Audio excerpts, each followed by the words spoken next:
Un autre exemple de complexe de supériorité est le sentiment de potence personnelle, qui amène une personne à parler constamment qu'il peut faire mieux que les autres.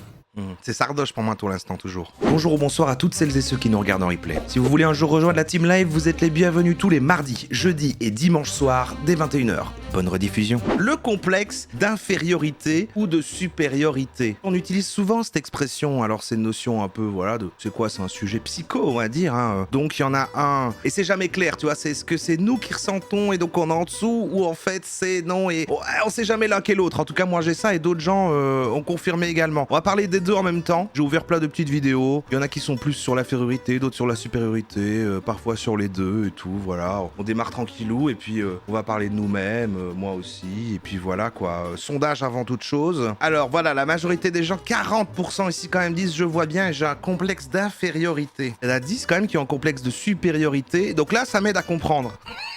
Parce que je sais quelle communauté, voilà, qui ressemble, ça semble. Enfin, on a la communauté qu'on mérite. Donc j'imagine que si vous êtes en majorité complexe d'infériorité, c'est ce que j'ai aussi. Et en fait, c'est quand tu dis tout le temps que t'es une merde, par exemple. Moi, je croyais que c'était juste la dépression. Mais ok. Supériorité, c'est Sardoche, par exemple, alors. Donc ça veut bien dire ce que ça veut dire, en fait. C'est pas... voilà. C'est en fait, c'est ce que tu ressens. Soit j'ai le complexe de me sentir supérieur, soit inférieur. Enfin, il faut plus d'infos. Bonjour à tous. Et là, Bonjour. je suis super heureuse de vous retrouver à nouveau pour une nouvelle vidéo. Et aujourd'hui, on est un petit peu dans cette ligne-là en ce moment sur la chaîne, un petit peu de parler de toutes ces boucles d'enfermement, tous ces schémas répétitifs dans lesquels on peut être piégé. Et en fait, aujourd'hui, je voulais vous parler d'un schéma que évidemment que j'ai vécu, hein, sinon j'en parlerai pas, et que je vois du coup beaucoup à l'extérieur. Ouais, du faux bonheur, en fait, on voit, elle parle, pendant qu'elle parle, elle se rappelle qu'elle n'est pas en train de sourire, alors elle reprend le fait de sourire. C'est quelque chose d'assez désagréable qu'on voit souvent dans les gens qui font des vidéos ou des conférences. Bah, on attire à soi ce que l'on vibre, donc c'est ça qui est génial. C'est pas ça le sujet. Et derrière, on peut en parler. Et cette boucle d'enfermement dont j'aimerais parler, c'est ce fameux complexe d'infériorité et de supériorité. Et c'est quelque chose que j'aimerais préciser, que j'aimerais expliquer, ou que j'aimerais tout simplement mettre en lumière. Parce que, en fait, c'est un truc de fou. Ouais. C'est un truc de fou. Une maxi dinguerie. Ce qui se passe, c'est quoi? Un testicule Et j'aimerais insister là-dessus. Ce qui se passe, c'est quoi? C'est souvent... dans l'enfance, tout remonte à l'enfance. Ah, Freud. On peut effectivement être face à des blessures, donc expérimenter des choses qui sont pas faciles, hein, c'est jamais nié, hein, tout ça c'est pas nié. Hein. On peut expérimenter souvent de l'humiliation, du rejet, de l'abandon, Lise Bourbeau, hein, vous connaissez. Donc toutes ces blessures de l'enfance, qui sont quand même des blessures un peu lourdes à porter, mais qu'on est venu tous expérimenter à une échelle ou à une autre, de manière différente. Tout le monde ne les expérimente pas forcément, il y a des nuances, dans les nuances, j'essaye de faire une généralité pour parler au plus de monde possible en même temps. Trop sérieux, enchaîne. Donc ici, peut-être que vous avez vécu dans cette enfance une de ces blessures. Ouais. Et que du coup, j'aimerais beaucoup insister sur surtout la blessure d'humiliation. Parce que c'est surtout celle-là qui génère derrière un truc pas cool. Et le rejet, ça va avec. Hein. L'humiliation. Souvent, rejet et humiliation, je trouve que ça laisse place à une sensation d'infériorité. Parce qu'en fait, quand on est rejeté... Je m'humilie 3 fois par semaine de 21h minuit. Sondage humiliation, ouais. Dans le sens qui kiffe ça. Être rejeté quand on rejette quelqu'un, ça veut dire quoi? Ça veut dire je te repousse pour ce que tu es. Et la personne, si elle est sensible, la personne, si elle est persuadée d'être ça, en l'occurrence, parce que c'est souvent le cas, d'accord? On est persuadé d'être ça, on s'est identifié à une forme. On est persuadé d'être ça. Et on est rejeté pour être ça. Cette forme, ça peut être une forme physique, hein. On peut être rejeté parce qu'on a un gros nez, hein. On peut être ostracisé parce qu'on a une pilosité abondante, hein. Je parle de moi, là, en l'occurrence. C'est vraiment ça, là, elle commence à citer plein de trucs. Donc on est vraiment rejeté pour ce que l'on est physiquement, pas forcément ce que l'on est au niveau émotionnel ou au niveau psychique. Ouais. On peut être rejeté pour quelque chose qui est visible. Oui, même souvent comme ça, hein, en vrai. Donc c'est quelque chose de très difficile quand même. Ça veut dire se sentir clairement inférieur aux autres. Je ne suis pas aussi bien que les autres. Voilà ce que ça va générer. Mais moi, je déteste les gens qui indiquent par des mots ou plus indirectement non-verbal qui se présentent et qui sous-entendraient, ou en tout cas que j'arrive à sentir que eux se sentent supérieurs aux autres. C'est quelque chose que j'aime pas du tout. Maintenant, se sentir inférieur, bon, c'est dommage, mais c'est déjà bien moins grave. J'aimerais beaucoup parler de l'humiliation parce que on rigole de toi parce que tu n'es pas comme les autres. Eh oui. Et ça fait Racisme anti-blanc, par exemple. jaillir quelque chose de l'ordre d'une très très grande infériorité, en fait. J'aime pas les personnes supérieures, mais j'adore les personnages qui le sont. Ah, tu veux dire... T'adores les personnages qui le sont en termes de divertissement, genre des personnages qu'on regarderait ici. Oui, c'est drôle. Ou dans une fiction. Je me sens pas comme les autres, en fait. Mais c'est juste n'importe qui partirait du principe je suis plus que la moyenne. Ouais, c'est énervant. Et tu te prends pour qui, en fait? Tu crois que t'es qui, en fait? Genre Jésus, par exemple. Il se prend pour qui, en fait? Je me sens inférieure, je me sens pas d'ici, et tout ce truc de être différent, inférieur, ne pas venir d'ici, ne pas se reconnaître dans cette expérience, ne pas accepter les conditions de l'incarnation parce qu'elles sont parfois pas évidentes à accepter, je l'entends. Ne pas accepter les conditions effectivement de cette planète, de ce fonctionnement, de ceci, de cela. On va revenir, hein, mais c'est pas assez efficace. Lui, par exemple. La définition de complexe de supériorité est Supériorité, maintenant. exagéré d'être meilleur que les autres. Un autre exemple de complexe de supériorité est le sentiment de potence personnelle, qui amène une personne à parler constamment qu'il peut faire mieux que les autres. C'est Sardoche pour moi, tout l'instant, toujours. Un sentiment exagéré d'être supérieur que les autres. Quand quelqu'un a un Ah, lui, hein. complexe de supériorité, vous ne pouvez pas toujours prévoir comment il va agir. Un exemple de complexe de supériorité est une croyance que Il reste 1 minute. vos capacités ou vos réalisations sont en quelque sorte nettement meilleures que celles des autres. Les personnes ayant un complexe de supériorité, ils sont parfois méchantes avec les autres personnes parce qu'ils ne sont pas d'accord avec elles. Bref, En fait, tout se recoupe, tu vois. C'est aussi les commentaires sur Internet de gens qui... En fait, pour moi, n'importe qui dit le monde part en couille, on est dans un épisode de South Park, tous les gens sont cons et tout. Pour moi, c'est des gens qui ont un complexe de supériorité, un peu. comment savoir que si quelqu'un On en voit constamment. a un complexe de supériorité en 6 étapes? Sardou. Tous les complotistes, tous. Ouais, c'est vrai, c'est vrai. Les gens qui disent ces gens ont le droit de vote. Sardoche, de nouveau, encore. Troisième chose, une attention à l'apparence ou à la vanité. Quatrième chose, trop haute opinion de soi-même. Les gens qui traitent tout le monde de vacho aussi, je crois, ils ont un complexe de supériorité. Désolé. Cinquième, une image de suprématie ou d'autorité. Sixième chose, le refus d'écouter les autres. Ah, le refus d'écouter les autres, alors qu'il y a peut-être des bonnes idées. Vous avez déjà essayé de discuter avec eux? Très bien. Ah, lui, il a un complexe de supériorité, c'est sûr, regardez-le. Il a l'air si épanoui dans la vie, ça se voit, c'est un entrepreneur. Les gens qui réussissent ont 3 points en commun. Le premier point, c'est qu'ils ont un complexe de supériorité. Ils pensent positivement qu'ils sont meilleurs que les autres.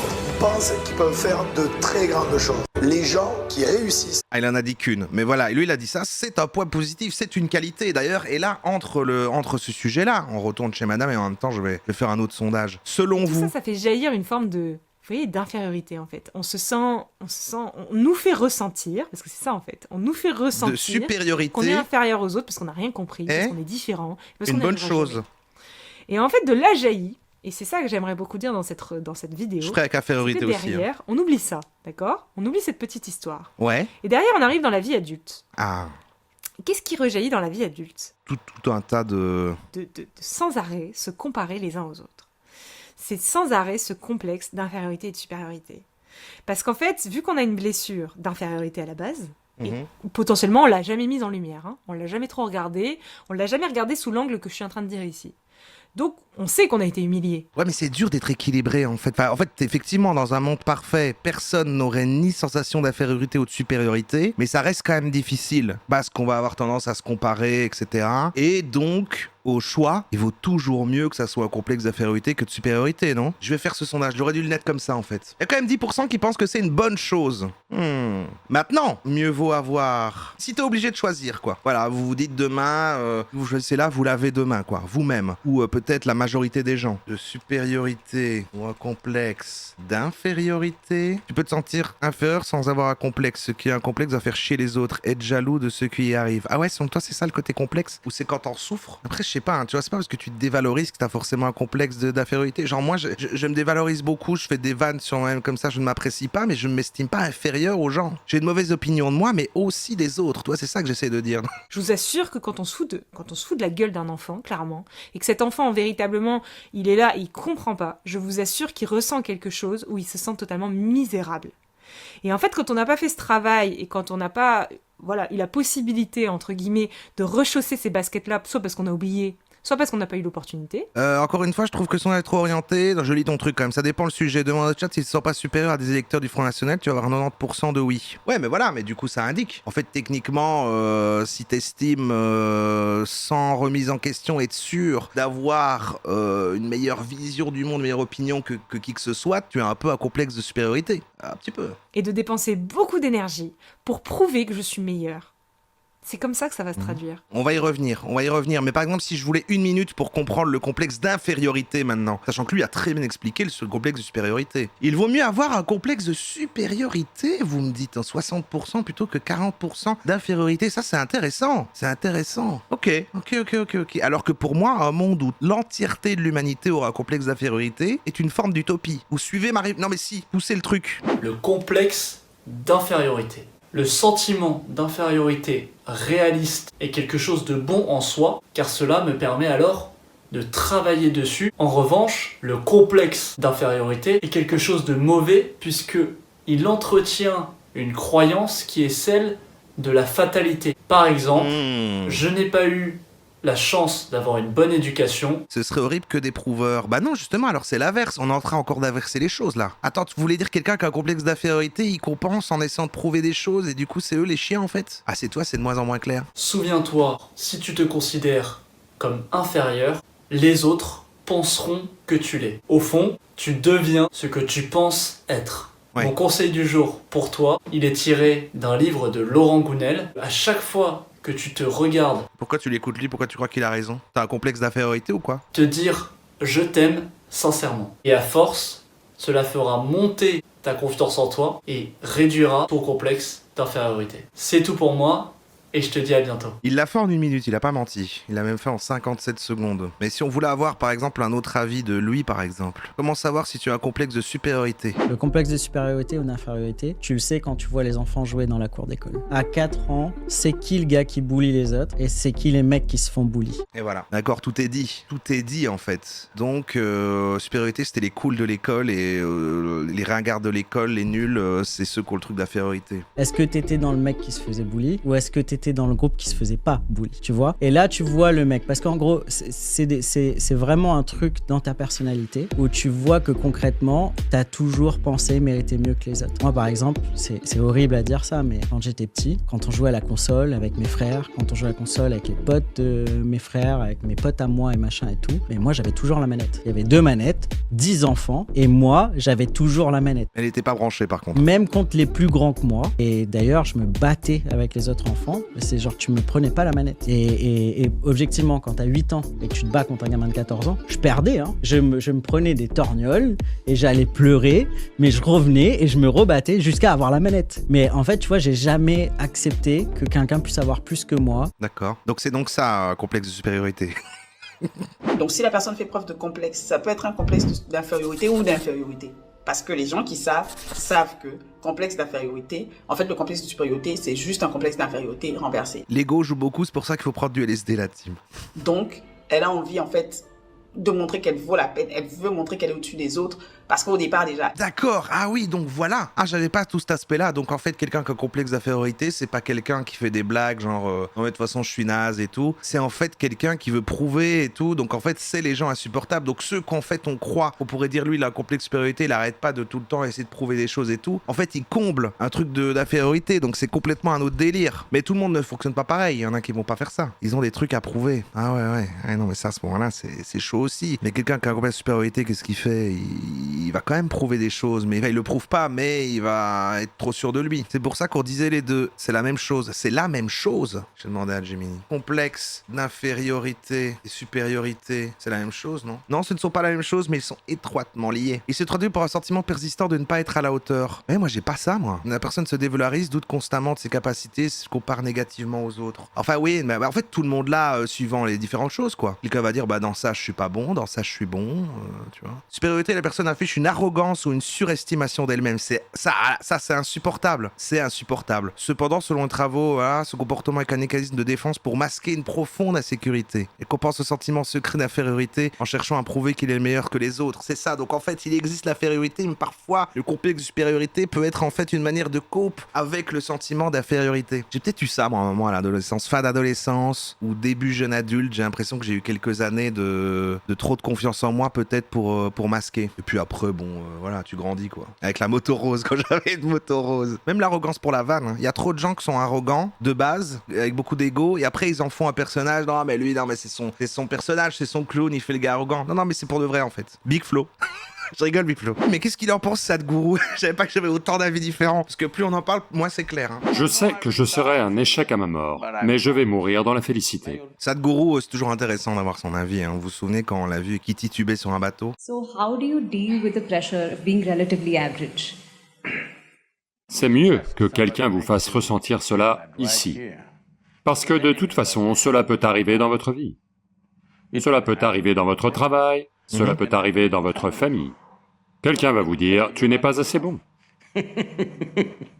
Donc, qu'ils vous le disent ou non... Plus j'y réfléchis, plus je me dis, en fait, tout le monde là, à différents niveaux. D'ailleurs, c'est peut-être ce que je vais mettre. Mais tout le monde a un sentiment d'infériorité ou de supériorité selon le sujet et les situations, finalement. Non? Le sentiment normal et situationnel, le complexe, ça devient complexe quand c'est pathologique et rigide, permanent. Le sentiment persiste peu importe la situation, les sujets ou les personnes en face. La personne est bloquée dans une perception déformée d'elle-même. Il gâche les relations sociales et paralyse l'évolution personnelle. Donc voilà, évidemment, on a tous un sentiment de supériorité ou d'infériorité suivant les domaines. Voilà, moi il y a des choses où je m'estime peut-être un peu meilleur que la moyenne, d'autres bien plus nul, et tout le monde a ça. Ça s'appelle des compétences ou des lacunes. Mais quand c'est sur un peu tous les sujets, tout le temps, en fonction de tout le monde, et que c'est tout le temps, ça devient complexe. Et finalement, même le truc de supériorité serait une réponse à quand c'est infériorité, quoi. Donc si t'es un gros connard que au travail, mais pas avec des potes, t'as pas de complexe.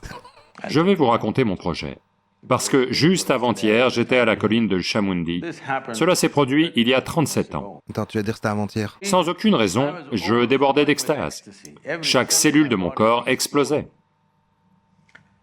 Il doit Doro à fond, Sadhguru. Quand j'ai parlé à mes amis les plus proches, Salut. ils m'ont dit « Dis-moi ce que t'as bu, ce que t'as pris. » C'est la seule chose qu'ils pouvaient demander.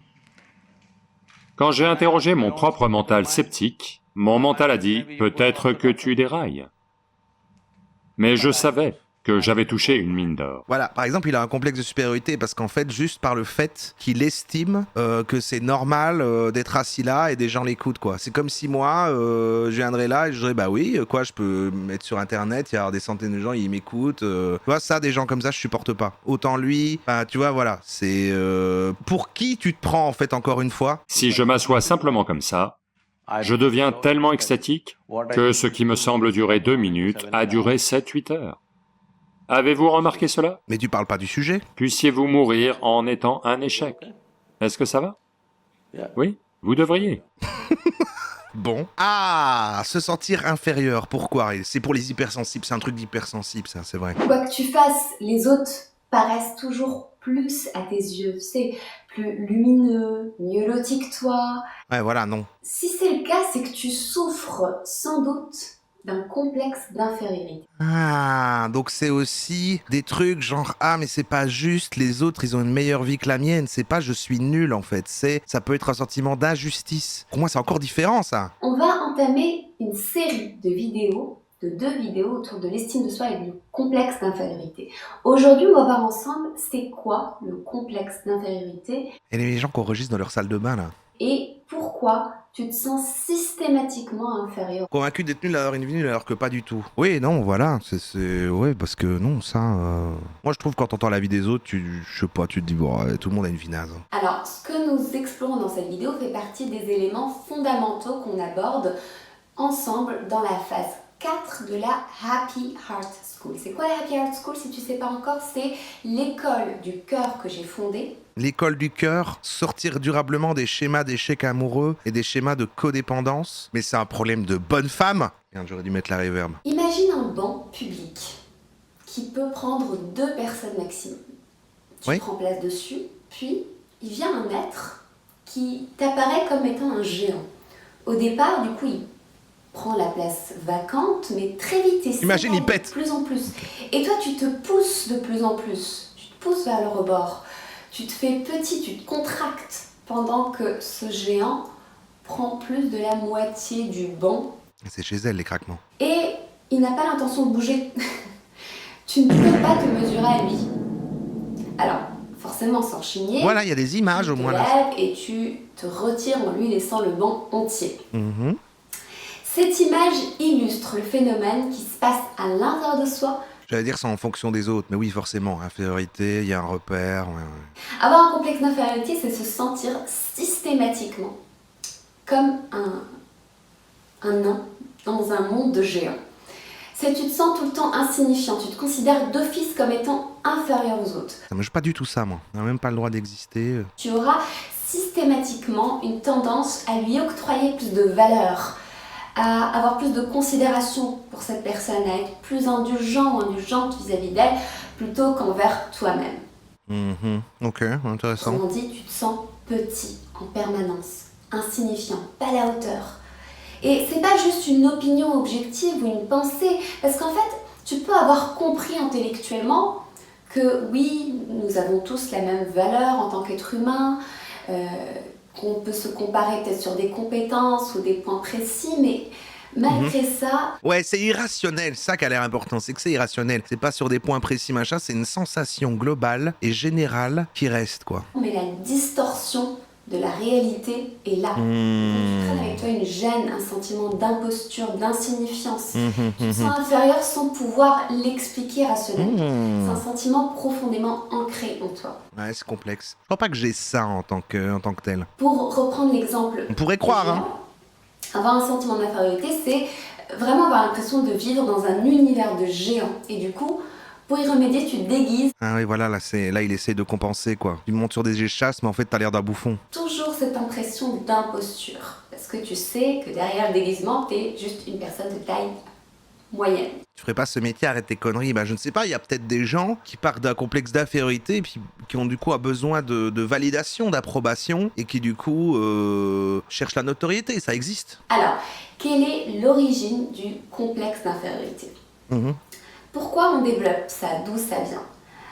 Alors, tu te sens être un petit minuscule dans un monde de géants parce que tu as pris l'habitude de focaliser ta pensée pour percevoir ce qui te manque, au lieu de percevoir ce que tu possèdes comme force et comme qualité. Autrement dit, tu portes des lunettes déformantes qui te font voir les autres comme étant des géants et toi comme une minuscule fourmi. C'est bien imagé. Toi, j'aime bien des images, quoi. Voilà, montre la fourmi un peu. Une distorsion de la réalité possible. Comment ça s'installe? Alors, pour tout comprendre, au départ, le sentiment d'infériorité, ça a été pour toi une façon de te sauver la vie. Oui, ouais. Ah, ok, dis-moi. Mr. Dreamax, ce complexe de supériorité, effectivement. L'image du géant n'est pas très éloignée de la réalité parce qu'on vient en monde comme étant minuscule parmi les géants qui représentent les adultes. Et les 15 à 20 premières années de notre vie, en fait, nous marquent profondément. Ce qui dévalorise aujourd'hui, c'est que tu as appris à le faire parce que, à un point de ton existence, cette attitude a été indispensable à ta survie. Et la formation d'un complexe d'infériorité date. Indispensable à la survie, mais elle dit pas du coup que quand tu compenses et que du coup t'as un truc d'infériorité, que tu fais des trucs pour compenser, elle dit que c'est utile de juste l'infériorité. À quel moment c'est utile? C'est un lien étroit avec la façon dont tu as été traité par tes parents et par les autres adultes que tu as connus dans ton enfance. Par exemple, tu peux avoir développé un complexe d'infériorité parce que tu as été comparé négativement. Regarde un tel, pourquoi tu n'es pas aussi sage, aussi intelligent, aussi brillant? Tu as connu peut-être des échecs répétés et tu n'as reçu aucun soutien pour comprendre tes erreurs et, j'ai tout réussi. Et progresser, éviter de les reproduire. Je connais même pas l'échec. L'accent est valorisé juste un seul aspect, un seul axe de ta personne, en insistant par exemple lourdement sur ton poids, ta façon de t'alimenter, tes notes dans une matière précise, ton manque de talent dans un domaine particulier, ta sensibilité, etc. Mon père m'a toujours dit que j'étais une merde, mais au moins j'ai eu un père. Ah oui, voilà. Tu as souffert peut-être de négligence affective et tu n'avais pas le droit à un intérêt ou à une véritable attention et une présence. Tu as peut-être entendu toutes sortes de critiques et de propos méprisants à ton égard et tu les as tellement internalisés que tu es devenu toi-même justement sévère à ton égard. Ok. Mais bon, c'est l'enfance de la majorité des gens, quoi. Je veux dire, on vit des choses négatives, qu'il y a une enfance où tout se passe bien, finalement. J'y crois pas. Non, mais j'y crois pas, en fait. On va écouter le dernier gars, un bout du dernier gars, là, celui qui est très très cadré sur le coin de son écran. Ah, c'est aussi encore l'infériorité. Mais il dit que c'est un choix, lui, carrément. Il s'en fout de ta dépression. Pourquoi il t'arrive de te sentir inférieur aux autres ? Il dit ça parce qu'il est roux. Je rigole, pas de roussisme. Ils existent trop roux, je connais des gens avec des parents parfaits, tu leur racontes la vie de gars du château pif, ils font dans l'arme. Ils font dans l'arme, et donc ils ont en plus une extrême empathie étrange. Enfin, ce que j'essaie de dire, c'est que même si t'as eu tout parfait, du coup, le standard de ce qui est un événement négatif qui te fait trauma est plus bas, mais tu en as quand même autant, quoi. C'est juste que t'as une vie difficile. Du coup, ce qui est la norme pour toi est peut-être déjà un mauvais moment pour quelqu'un d'autre qui a une vie plus chouette, mais tu vois, finalement, en termes de relativité sur ta propre existence, tout le monde va vivre des trucs négatifs, pour certains assez faciles, un petit truc, d'autres très très graves, mais du coup tout peut devenir un trauma à son échelle. Non, toi, ce que j'essaye de dire, ou peut-être que au quotidien tu ne vois que ce qui ne va pas chez toi, peut-être que tu te compares tout le temps aux autres, peut-être même que tu t'empêches de vivre des choses pour lesquelles tu ne te sens suffisamment pas à la hauteur pour les réaliser. Ouais, répète la même chose. Mais si on se trouve nul, mais qu'on trouve les autres encore plus nuls, est-ce que c'est un complexe de supériorité toujours? Est-ce que ça en devient... Et donc on a tous des objectifs vers lesquels on tend. Je te donne quelques exemples. L'objectif d'avoir une meilleure situation financière, l'objectif d'avoir une meilleure santé, l'objectif d'avoir un meilleur équilibre psychologique, l'objectif d'avoir un meilleur cercle social ou encore l'objectif d'avoir une meilleure situation sur le plan affectif. Mais le problème, c'est que tant qu'on n'arrive pas à atteindre... Ou un meilleur cadrage pour sa caméra, par exemple. Par exemple, gagner plus d'argent, avoir une plus belle maison, trouver le ou la partenaire de ses rêves, avoir un bon cercle d'amis, eh bien tant qu'on n'a pas atteint tout ça, on a tendance à se dévaloriser. C'est vrai que je me dévalorise beaucoup sur l'aspect social. En fait, je sais que je suis compétent et que ça va sur toutes les autres choses, mais c'est vrai que l'aspect humain, social et les interconnexions, les relations et tout ce que tu veux, quand même important à l'échelle de l'humanité. C'est vrai que si t'es nul là-dedans, du coup, tu te dévalorises. Ces personnes-là, malgré qu'elles performent dans leur domaine, elles sont toujours assaillies par un sentiment d'infériorité. Tu les entendras très certainement dire « je ne suis pas encore suffisamment bon, c'est pas encore suffisamment qualitatif ». Ah, dans le domaine, ah oui d'accord, non mais ça c'est différent, ça c'est un peu un truc, ça c'est le syndrome de l'imposteur, ça, c'est encore autre chose. Bon, qui a un peu plus compris qui a un peu plus compris cette histoire là, avec tous nos comparses. Attendez, il faut faire une conclusion. Je crois qu'en effet, comme on a dit, on se sent tous inférieurs ou supérieurs. Finalement, moi je trouve au choix c'est quand même mieux être inférieur. Imaginez vous sentir supérieur aux autres, qu'est-ce que c'est que ces conneries, ça vous prenez pour qui en fait? Alors qu'inférieur, bon, ça pousse à peut-être vouloir s'améliorer, être une meilleure personne, faut juste pas en souffrir quoi. Si vous vous sentez vraiment inférieur d'un point de vue maladif, moi j'ai envie de vous dire, vous êtes assez. Si vous vous sentez supérieur de manière maladive, arrêtez tout de suite. Pour moi, je vous aime pas quoi. Et... Alors j'aime tout le monde, mais il y a un problème, il faut arrêter ça. Infériorité, au moins t'as un problème que pour toi-même. Il vaut mieux se faire du mal qu'à soi-même que aux autres, tu vois, je pense. Finalement, voilà, s'il faut choisir, à moindre coût quoi. Et puis j'en sais rien moi, pourquoi on a parlé de ça, aller voir un psy, qu'est-ce que j'en sais moi, enfin c'est fou